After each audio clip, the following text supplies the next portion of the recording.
In this video, we're going to take a look at Schoology Portfolios. Now, Schoology Portfolios have been around since we started using Schoology several years ago, and it is something that's only a part of the paid or the enterprise edition of Schoology, so it's definitely something that I would recommend taking advantage of.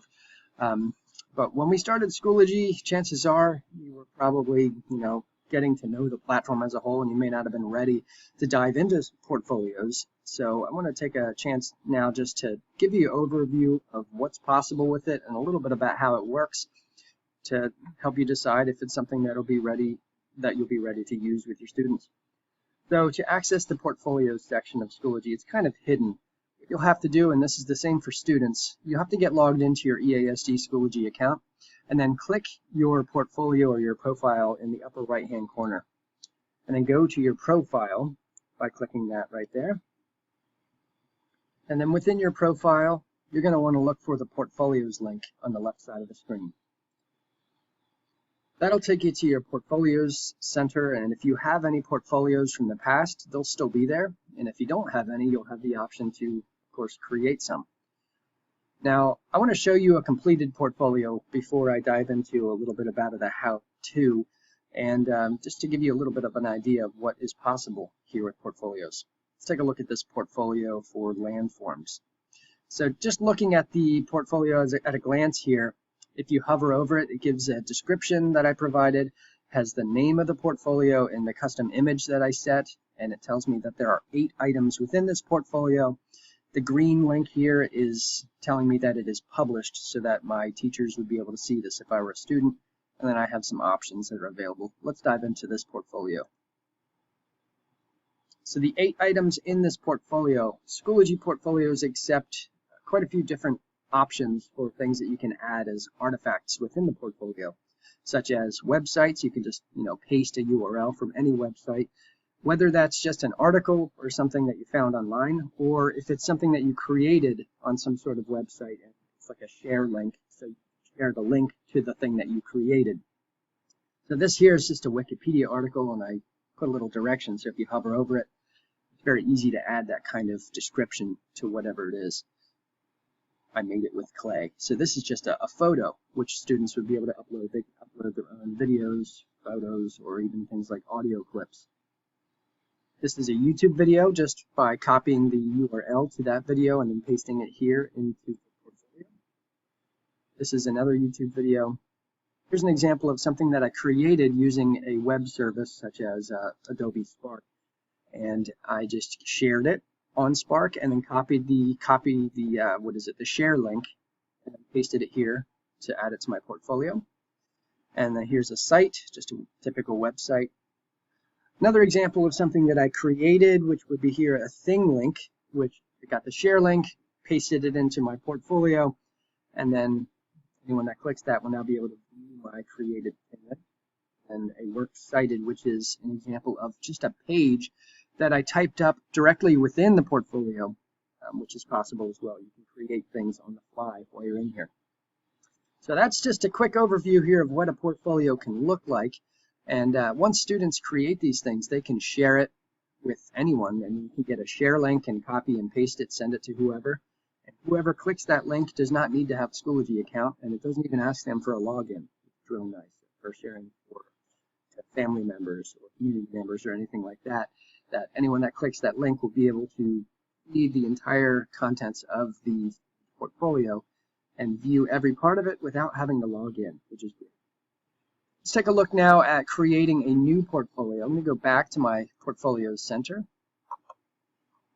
And if you're starting from scratch, you'd want to click the plus New Portfolio button at the top. The very first thing you'll want to do is give your portfolio a name. Let's go ahead and let this load. All right, here we go. So let's go ahead and give this a title. Here's where you can click this image to create a custom image. If you'd like, you can just do a color, or you can upload your own image from Google or something that you have saved to your computer. A description of the portfolio. You can share it or publish it here. Publishing allows any teacher to go to their members section of their Schoology course and then click on any individual student's name on their roster, and then any published portfolios would be visible directly there. So that's one of the easiest way for students to share to teachers. That doesn't involve copying and pasting and sending, I think.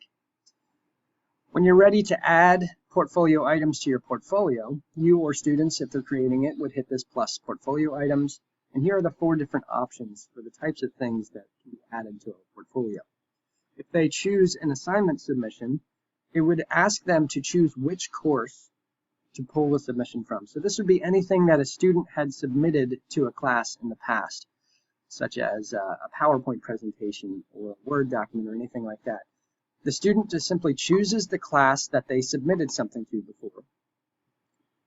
Once they select it, it would show them any submissions that they ever had to that course, and they would be able to just check the box next to the assignment that they want and then hit save or add, and it would go ahead and add that to their portfolio.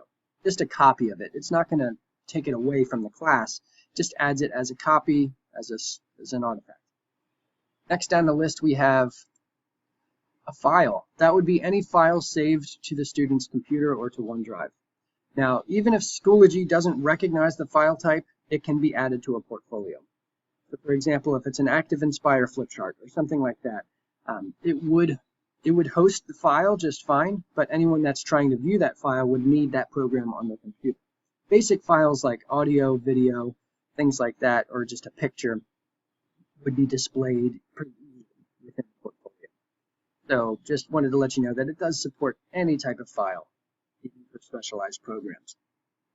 Next, we have a link or URL. That is just a web address. So any kind of website, if it's something for a research assignment or anything that was created on any type of web service, like I explained with Adobe Spark or ThingLink, or any website that allows students to share what they created with like a share link, would just be able to copy that link and paste it directly within this portfolio, just right here, and then hit add link.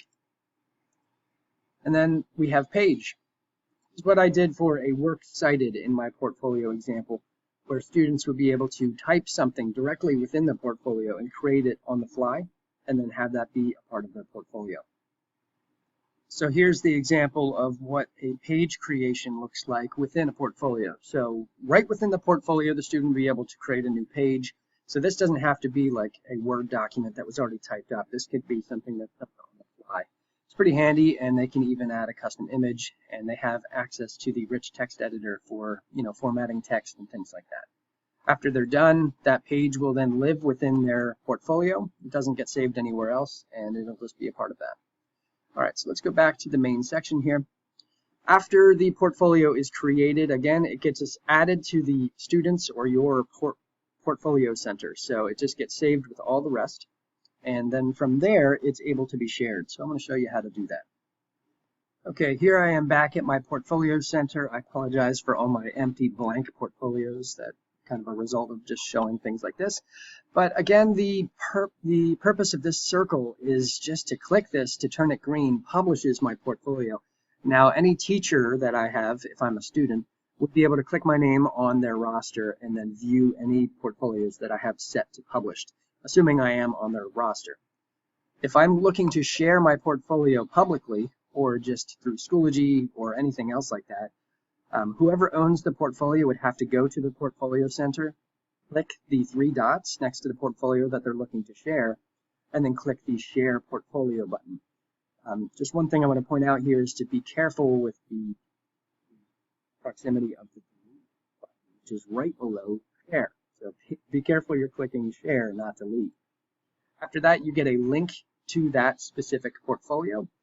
You'll be able to copy that link by clicking it to highlight it, and then Control-C, or you can right-click and copy. And then it says anyone with this link can view your portfolio even when it's unpublished. So if that circle is not green, if you create a share link like this, it's still visible. And again, it does not require the user, whoever clicks on that link, to have Schoology. It won't prompt them for a username or password. They'll be able to view absolutely everything within it, assuming they have the program to view whatever kind of files and things like that. So great for sharing with parents, great for sharing through Schoology to classmates, to teachers, or even to include on something like a resume or something like that, or any kind of application that they want to share their work, things like that. And lastly, I just want to say that the Schoology portfolios travel with students from year to year. Nothing archives. It does not close when semesters end or when school years are over and new ones begin. That is something that travels with students, and they will have the option to download all of their portfolios, when they graduate. So if they're afraid of losing any of the content that they've created and then they graduate high school, they're going to want to go to that 3 dots and then export to zip so that they'll have a downloaded version of their portfolio to take with them and do whatever they want. Okay, so that is basically it as far as Schoology Portfolios. It's a great feature of Schoology, and if you've forgotten about it, now would probably be a great time to dive back in, especially with how virtual everything has gotten here. And I would recommend using it with your classes if it's something that you can see as a benefit. Great. If you have any questions, feel free to reach out. Thank you.